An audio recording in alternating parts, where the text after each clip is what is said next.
नमस्कार दोस्तों, स्वागत है आपका हमारे YouTube चैनल पर। दोस्तों, आज हम संविधान से संबंधित कुछ महत्वपूर्ण क्वेश्चन सॉल्व करेंगे। ये प्रश्न आपके लिए बहुत महत्वपूर्ण है क्योंकि ये प्रश्न पहले बीएड एंट्रेंस में पूछ लिए गए हैं। ठीक है, ये सारे क्वेश्चन पूछे गए हैं पहले, तो इन क्वेश्चंस का आप ध्यान से पढ़िएगा और ध्यान से सुनिएगा। तो चलिए दोस्तों, आज की वीडियो शुरू करते हैं। देखिए, इसमें पहला क्वेश्चन है, किसकी संस्तुतियों के आधार पर संविधान सभा का गठन हुआ था। देखिए, हम जानते हैं कि संविधान सभा का गठन हुआ था सन 1946 में। किसकी संस्तुति के आधार पर? कैबिनेट मिशन की संस्तुति के आधार पर। ठीक है, फिर गठन होने के बाद इसकी जो पहली बैठक हुई थी वो हुई थी 9 दिसंबर 1946 को, जिसके अध्यक्ष बने थे सच्चिदानंद सिन्हा जी। ये अस्थायी अध्यक्ष थे। फिर 2 दिन बाद 11 दिसंबर 1946 को संविधान सभा के स्थायी अध्यक्ष चुने गए, जो कि कौन थे? राजेंद्र प्रसाद जी। ठीक है, और बाद में राजेंद्र प्रसाद हमारे देश के पहले राष्ट्रपति भी चुने गए। ठीक है, फिर 2 दिन बाद मतलब कि 13 दिसंबर 1946 को जवाहरलाल नेहरू ने संविधान सभा के सम्मुख उद्देश्य प्रस्ताव को प्रस्तुत किया। अब बात आती है कि उद्देश्य प्रस्ताव क्या है। देखिए, उद्देश्य प्रस्ताव मतलब कि हम किन किन बिंदुओं को ध्यान में रखकर संविधान का निर्माण करेंगे, जिसे आज हम संविधान की प्रस्तावना बोलते हैं। ठीक है, तो संविधान की प्रस्तावना मतलब कि उद्देश्य प्रस्ताव को संविधान सभा के सम्मुख प्रस्तुत कब किया गया? 13 दिसंबर 1946 को। किसने प्रस्तुत किया? जवाहरलाल नेहरू ने। ठीक है, फिर इस उद्देश्य प्रस्ताव में फिर डिस्कशन हुआ और जो डिस्कशन था करीब 1 महीने चला। फिर 22 जनवरी 1947 को इस उद्देश्य प्रस्ताव को स्वीकार कर लिया गया। ठीक है, तो ये कुछ महत्वपूर्ण तिथियां हैं, इन्हें आप याद रखिएगा। अगला क्वेश्चन है, निम्नलिखित में से कौन सी महिला संविधान सभा की सदस्य नहीं थी? तो ये थी ऑप्शन डी, कस्तूरबा गांधी। देखिए, ये क्वेश्चन बहुत इंपॉर्टेंट है। अक्सर क्वेश्चन पूछा जाता है कि संविधान सभा में महिला सदस्य कितनी थी, और जिस प्रकार यहाँ क्वेश्चन पूछा गया है कि निम्न में से कौन महिला सदस्य नहीं थी, तो चलिए इस क्वेश्चन में डिस्कशन कर लेते हैं। देखिए, जो संविधान सभा थी उसमें कुल 15 महिला सदस्य थी। ये 15 महिला सदस्य कौन कौन थी, इनका नाम आप हमेशा याद रखिएगा, ये भविष्य में भी आपके पेपर में पूछे जाएंगे। ठीक है, तो ये जो 15 महिला सदस्य थी, इनमें से एक थी अम्मू स्वामीनाथन, उसके बाद दाक्षायणी विलियादुन, रेणुका राय, एनी मस्करीन, बेगम एजाद रसूल, जी दुर्गाबाई, हंसा मेहता, कमला चौधरी, लीला रे, मालती चौधरी, पूर्णिमा बनर्जी, सरोजनी नायडू, राजकुमारी अमृत कौर, सुचिता कृपलानी और विजय लक्ष्मी पंडित। ठीक है, तो ये महिलाएं संविधान सभा की 15 महिला सदस्य थी। ठीक है, देखिए अगला क्वेश्चन है, संविधान सभा में महिला सदस्यों की संख्या कितनी थी? देखिए क्वेश्चन आ भी गया है, तो इसका आंसर होगा ऑप्शन डी, 15। ठीक है, अगला क्वेश्चन है, संविधान सभा की समितियों में सरदार पटेल किस समिति के अध्यक्ष थे? देखिए इसका आंसर है ऑप्शन बी, प्रांतीय संविधान समिति के। इसे आप याद कैसे रखेंगे?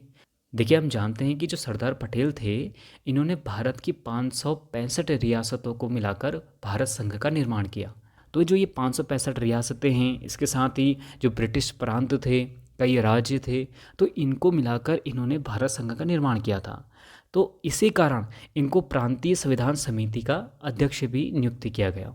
इसके अतिरिक्त सरदार पटेल मौलिक अधिकार समिति के भी अध्यक्ष थे और साथ में अल्पसंख्यक परामर्श समिति के भी अध्यक्ष थे। तो ये 3 समितियां अक्सर पूछी जाती हैं, इन्हें आप याद रखिएगा। ठीक है, इसके अलावा ऑप्शन है, देखिए संचालन समिति। देखिए, संचालन समिति का मतलब क्या है? जो संविधान सभा है, संविधान सभा का काम था कि संविधान का निर्माण करना। तो किस प्रकार निर्माण कार्य होगा, किसे क्या कार्य सौंपा जाएगा, तो कब कब बैठकें बैठेंगी, तो इस प्रकार से जितने भी संचालन का कार्य था, ये दिया गया राजेंद्र प्रसाद को। राजेंद्र प्रसाद को क्यों दिया गया?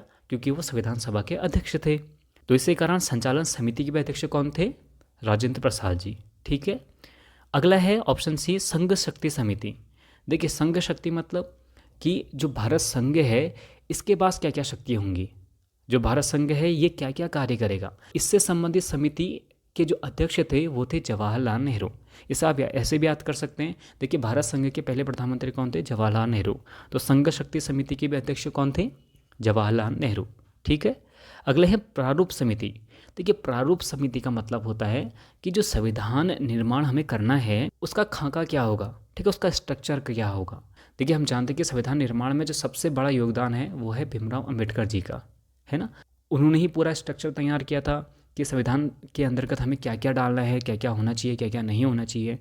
तो प्रारूप समिति के अध्यक्ष कौन थे? भीमराव अंबेडकर जी। ठीक है, देखिए अगला क्वेश्चन है, निम्नलिखित में से अंतरिम मंत्रिमंडल में कौन शामिल नहीं था? तो इसका आंसर है ऑप्शन डी, मोहम्मद अली जिन्ना। ठीक है, मोहम्मद अली जिन्ना मंत्रिमंडल में शामिल नहीं था। और जो बाकी इसमें ऑप्शन है, लियाकत अली खां, अब्दुल खान अस्तर और जोगेंद्र नाथ मंडल, ये मुस्लिम लीग से चुनकर आए हुए थे। ठीक है, देखिए इसमें ऑप्शन ए देखिए, लियाकत अली खां, ये पाकिस्तान के पहले प्रधानमंत्री थे। देखिए जो इनकी पत्नी थी बेगम राना लियाकत अली खां, वो अल्मोड़े से थी। ठीक है, उनका जन्म अल्मोड़े में हुआ था। उनका पहले जो नाम था वो था आयरीन पंत, बाद में उन्होंने मुस्लिम धर्म अपना लिया था तो उनका नाम हो गया राना लियाकत अली खां। ठीक है, देखिए अगला क्वेश्चन है, संविधान की कुंजी किसे कहा जाता है? तो ये कहा जाता है ऑप्शन ए, प्रस्तावना को। ठीक है, देखिए अगला क्वेश्चन है, संविधान निर्माण में विदेशी स्रोतों से संविधान की सर्वोच्चता किस देश के संविधान से ली गई है? तो ये ली गई है ऑप्शन बी, अमेरिका से।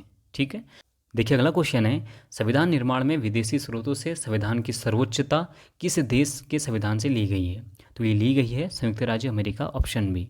देखिए अमेरिका के संविधान से हमने बहुत कुछ लिया है, जैसे संविधान की सर्वोच्चता, इसके अलावा मौलिक अधिकार, न्यायिक पुनरावलोकन जिसे हम जुडिशियल रिव्यू भी बोलते हैं, और इसके अलावा उपराष्ट्रपति का पद, और जो हमारी सुप्रीम कोर्ट और हाई कोर्ट होते हैं इसकी जो कार्य करने की जो पूरी शैली है ये भी हमने अमेरिका से ली है।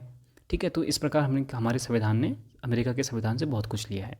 देखिए अगला क्वेश्चन है, प्रस्तावना की भाषा किस देश के संविधान से ली गई है? तो ये ली गई है ऑप्शन सी, ऑस्ट्रेलिया। ठीक है, देखिए ऑस्ट्रेलिया के संविधान से हमने और क्या क्या लिया है, एक तो लिया है प्रस्तावना की भाषा, इसके अलावा केंद्र और राज्य के बीच में संबंध कैसे होने चाहिए, उनके बीच में जो शक्तियों का बंटवारा होता है वो किस प्रकार का होना चाहिए, और जो हमारी समवर्ती सूची है तो समवर्ती सूची की संकल्पना भी हमने ऑस्ट्रेलिया के संविधान से ली हुई है।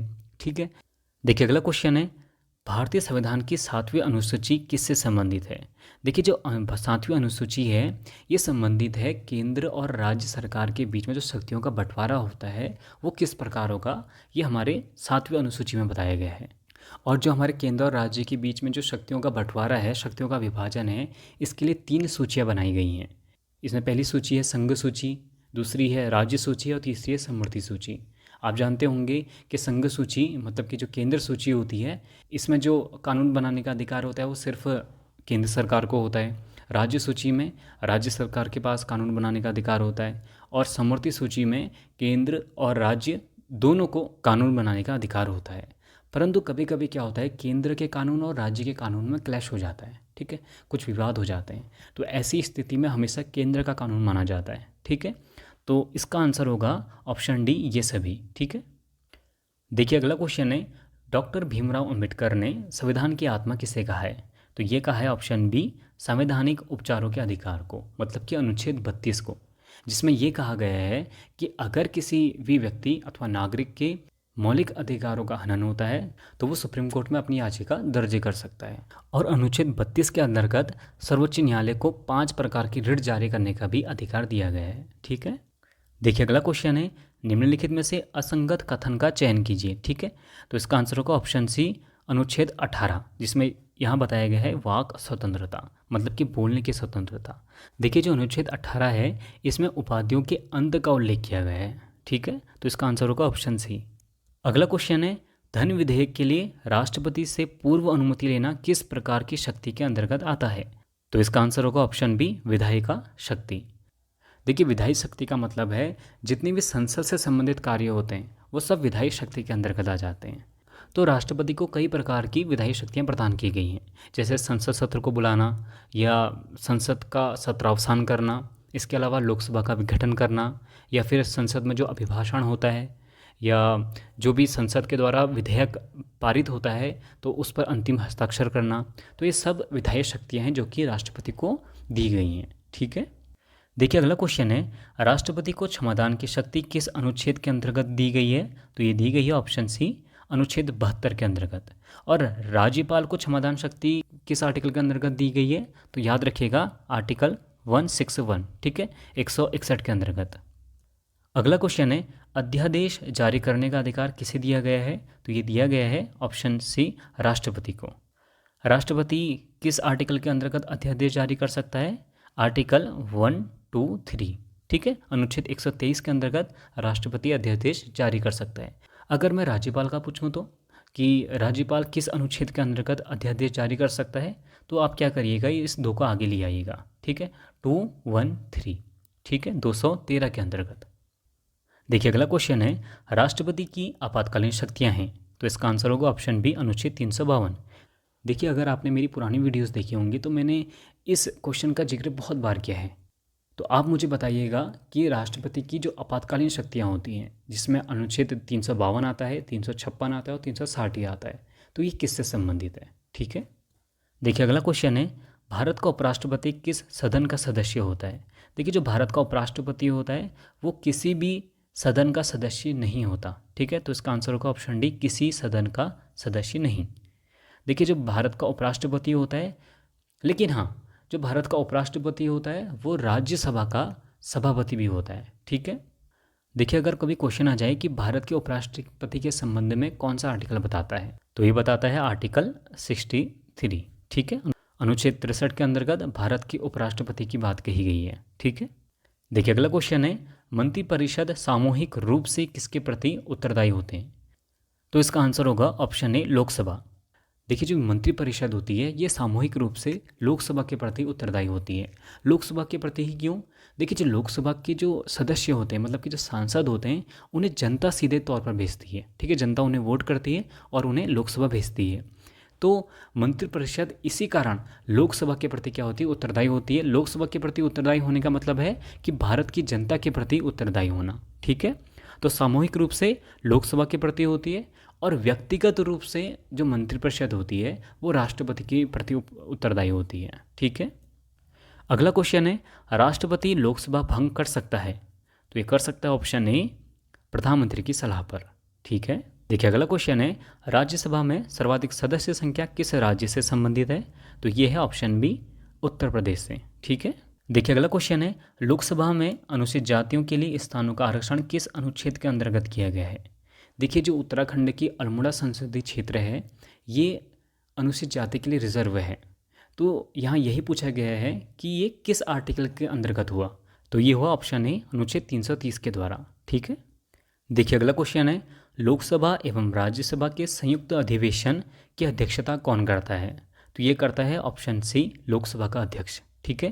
देखिए हमारे संविधान में संयुक्त अधिवेशन से संबंधित जो आर्टिकल है वो है आर्टिकल 108 के अंतर्गत ही संयुक्त अधिवेशन की बात की गई है, ठीक है। देखिए अगला क्वेश्चन है, भूतपूर्व संसद सदस्यों के लिए पेंशन की व्यवस्था कब से लागू की गई, तो ये लागू की गई ऑप्शन बी, 1976 से, ठीक है। तब इंदिरा गांधी हमारे देश की प्रधानमंत्री थी, तो उन्होंने ही पेंशन की व्यवस्था स्टार्ट की थी। तो दोस्तों ये थे कुछ संविधान से संबंधित महत्वपूर्ण प्रश्न जो कि पहले बीएड एंट्रेंस में कई बार पूछ लिए गए हैं। अगर आपको हमारी वीडियोस अच्छी लगी तो इस वीडियो को जरूर लाइक कीजिएगा, अपने दोस्तों के बीच जरूर शेयर कीजिएगा और हमारे चैनल को सब्सक्राइब जरूर कीजिएगा। मिलते हैं अगली वीडियो में। हमसे जुड़ने के लिए थैंक यू सो मच।